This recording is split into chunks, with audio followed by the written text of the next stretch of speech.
आप देख रहे हैं मेट्रो सिटी समाचार। महाराष्ट्र में सियासत गर्म हो गई है। कश्मीर फाइल्स फिल्म आने के बाद देश में एक बार फिर से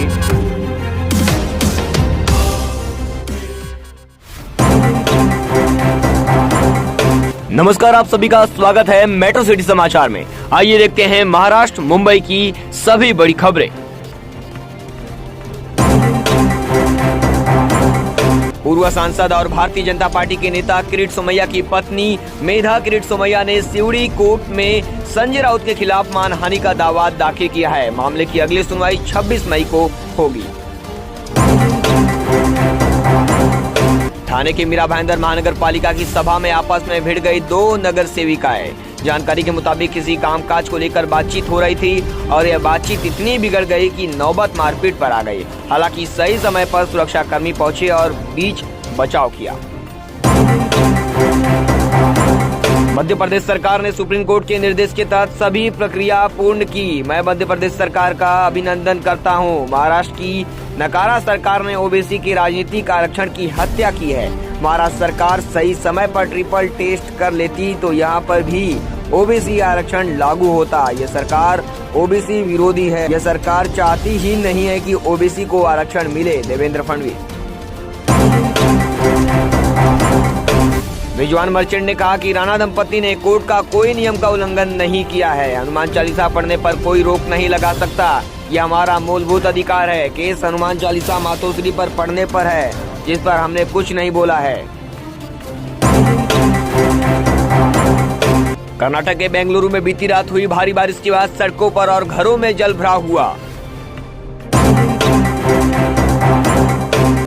मध्य प्रदेश में स्थानीय चुनाव में ओबीसी आरक्षण को सुप्रीम कोर्ट ने अनुमति दी। मध्य प्रदेश में स्थानीय चुनाव में ओबीसी आरक्षण को सुप्रीम कोर्ट ने अनुमति दी। मध्य प्रदेश चुनाव आयोग को एक सप्ताह में स्थानीय निकाय चुनाव की सूचना देने का निर्देश है। डीआरडीओ द्वारा विकसित नौसेना विरोधी जहाज मिसाइल का ओडिशा तट से परीक्षण किया गया। मुंबई सत्र न्यायालय में सांसद और विधायक नवनीत राणा और रवि राणा नहीं हुए पेश। मुंबई सत्र न्यायालय में सांसद और विधायक नवनीत राणा और रवि राणा को आज उनके सामने पेश होने का निर्देश दिया था, लेकिन वे ऐसा करने से विफल रहे। उनके वकील रिजवान मर्चेंट ने कोर्ट से छूट मांगी। सुनवाई की अगली तारीख 15 जून है।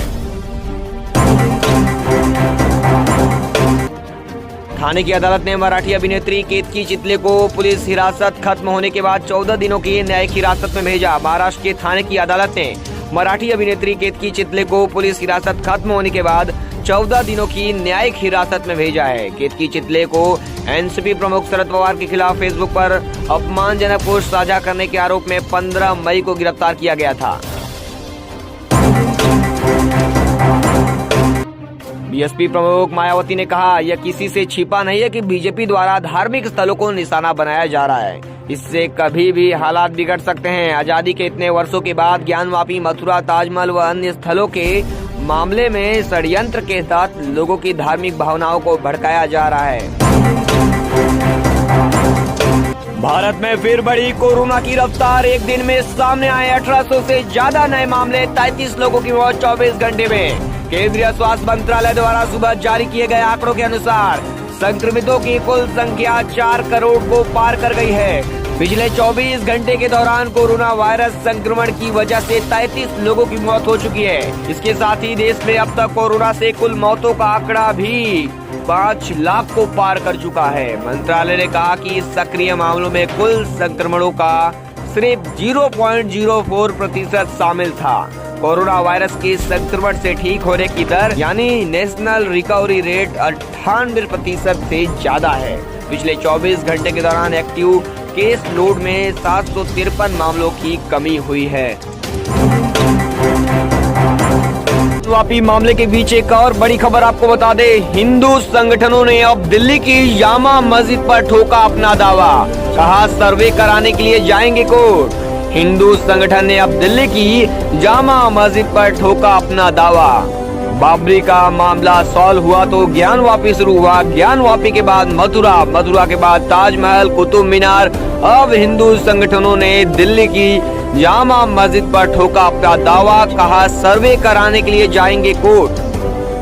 हिंदू महासभा और यूनाइटेड हिंदू फ्रंट समेत कुछ हिंदू संगठनों ने पुरानी दिल्ली की जामा मस्जिद को मंदिर पर बने होने का दावा किया है। ज्ञानवापी की तरह जामा मस्जिद का भी सर्वे कराने की मांग की है।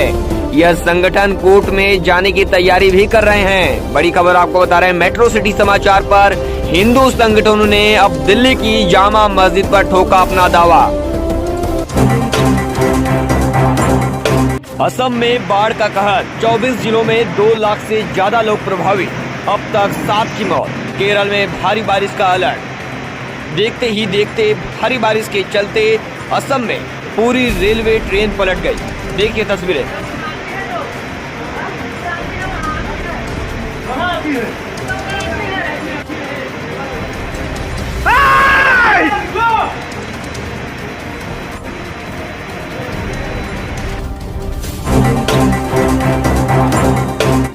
ज्ञानवापी का मुद्दा नया तुल पकड़ रहा है। जो मुस्लिम पक्ष है, जो अंदर से सीलिंग मिला है, उसको सीलिंग नहीं मान रहे, उससे फुहारे का रूप दिया जा रहा है। आपका क्या? देखिए, ये मुद्दा हमारा आपका नहीं है, ये मुद्दा न्यायालय का है। एक न्यायालय ने सर्वे करवाया, सुप्रीम कोर्ट में केस गया हुआ है और वहाँ पे जो निर्णय होगा ना, हम लोगों को हाथ जोड़ के उसको स्वीकार करना चाहिए। ये 2 कम्युनिटी का मुद्दा नहीं है। ये कुछ लोगों ने हमारे देश के साथ साजिश किया कि हमारे देश की कम्युनिटीज आपस में प्रेम से न रह पाए। वो सच को आ रहा है, जो न्यायालय का निर्णय होगा हम स्वीकार। उत्तर प्रदेश झूठे लोग हैं, झूठी बात करते हैं। ये तो 1.5 साल पहले स्पष्ट हुआ कि केंद्र का कोई संबंध नहीं है, राज्य को करना है। मध्य प्रदेश ने करके दिखाया। आप सिर्फ भाषण करते रहे, राजनीति करते रहे, क्योंकि मन से ओबीसी को आरक्षण आपको देना ही नहीं है। क्या वजह है कि आरक्षण उनको नहीं देना है? इसी वजह क्या मंशा उनकी? तो राजनीति में दिखाई पड़ रहा है, नहीं देना चाहते, वो दबाव है उनके ऊपर। देवेंद्र जी, अब आपका क्या स्टैंड रहेगा? मान लीजिए अभी मध्य प्रदेश को मिल गया, हम तो सरकार पर दबाव बनाएंगे, हम आंदोलन करेंगे, सरकार के खिलाफ मैदान में उतरेंगे। ये सरकार ने जो ओबीसी के आरक्षण की हत्या की, इस सरकार का पर्दाफाश तो हमने कहा है कि इस विषय पे कांग्रेस धर्म के आधार पर जो राजनीति देश में बड़े पैमाने में चल रही है, ये देश को तबाह करने की व्यवस्था, क्योंकि आखिरी हमारा संविधान जो बोलता है धर्म धर्म है, धर्म का आदर सबने अपने अपने धर्म का रखना चाहिए। इस तरह की अफवाहें, क्योंकि ये सब अफवाहें फैलाकर इस तरह की मानसिकता बिगाड़ कर, समझो महंगाई दूर होती होंगी तो हम उसका समर्थन कर सकते, बेरोजगारी को रोजगार मिल सकता हो तो उसका समर्थन कर सकते। आज महंगाई और बेरोजगारी में और किसान के इशू में देश पूरा जल रहा है। इस विषय में क्यों चर्चा नहीं की जा रही है, ये प्रश्न कांग्रेस बार बार पूछ रही है।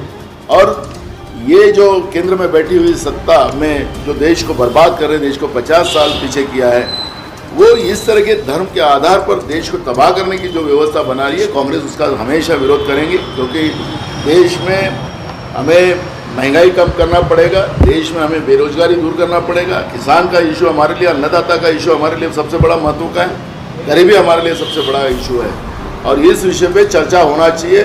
कांग्रेस उसके लिए 2 अक्टूबर से पूरे देश में जन आंदोलन करेंगी और केंद्र की सरकार को इस विषय में चर्चा के लिए हम कोई भी हालत में उसको तैयार करेंगे, क्योंकि इससे देश चलने वाला नहीं है। अगर इस तरह से कुछ नेता लोग तो हनुमान चालीसा का भी लाइन बोल के उसको गलत तरीके से लोगों को बताते हैं, उसमें भी पैसे की बात लाते हैं। और मुझे लगता है कि ये सब विद्वान लोग हैं, इस तरह से पोथी और हनुमान चालीसा को भी गलत लाइन में ले जाकर दिशाभूल करने का काम अगर किया जाता हो तो ये भी गलत बात है, धर्म की बदनामी की जा रही है। सर, काल सुप्रिया ताईंनी म्हटलं की जे महिलांवर